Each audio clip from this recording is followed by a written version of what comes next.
Hello, Jonathan here, or ArtofTagi.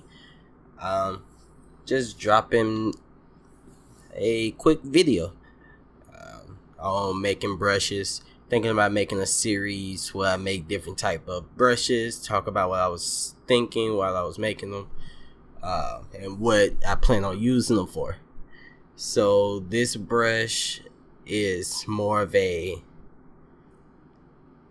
brush where you're kind of starting a painting but don't know where it's gonna go, so it's kind of like you're searching for something actually, and that's how I came up with the name the searcher for the brush.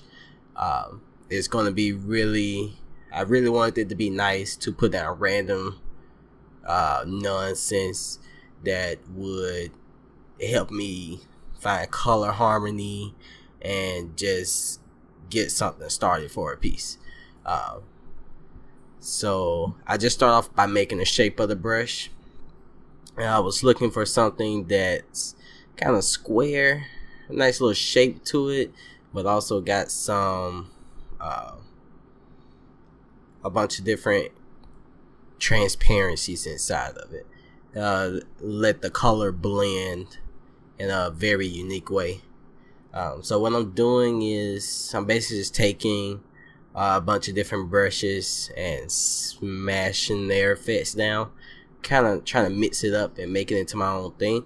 I'm not painting white on top of the black. I'm actually just erasing it out because I want it to be actually transparent and not white. So I'm not using white, I'm just erasing that out.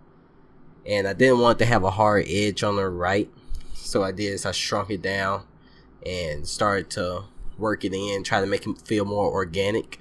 That's why I want to get out of all these brushes for them to be organic. So this is me struggling to figure out how to save it. Okay, so I made the brush and it's trash. So let me just try to play around with the settings. My go-to is transfer. Usually I don't have a go-to plan when I'm doing this. I just go in and do it. So I basically set a size jitter. Let's see, is that the size? No, that's the that's the size jitter. And I just changed the angle of the brush as I use it. Thought that was neat. Added a nice texture to it. That's a rocky, a seamless. I try to use seamless textures, so it's like a seamless rocky type texture. I think the more grungy and dirty and rusty the texture is, the better the brush comes out. So add a nice texture transfer and the angle jitter and size jitter. So here, I think here's the point where I was decided to go in. Oh, maybe I've done it already. Where I set the size jitter to about 80%. Because it, depending on the pen pressure, it got a little too wonky. So I set that minimum to about 80% so that the size wouldn't change too often. And right here, I believe this is the most important part of the brush, where it actually plays with the fore and the background color that you have set. This would allow you to blend those colors like really quickly with the brush. You're not going X painting in, just trying to get something down as fast as possible just to set up tone for your piece.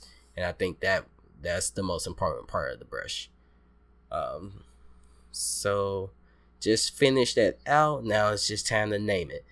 Okay, so the brush set that I'm making now is the Secus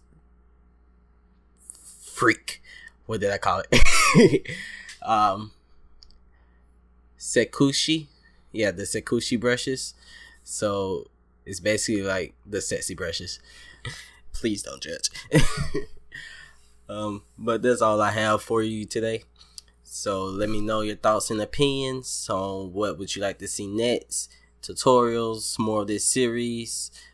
So just subscribe and hit that notification button, please.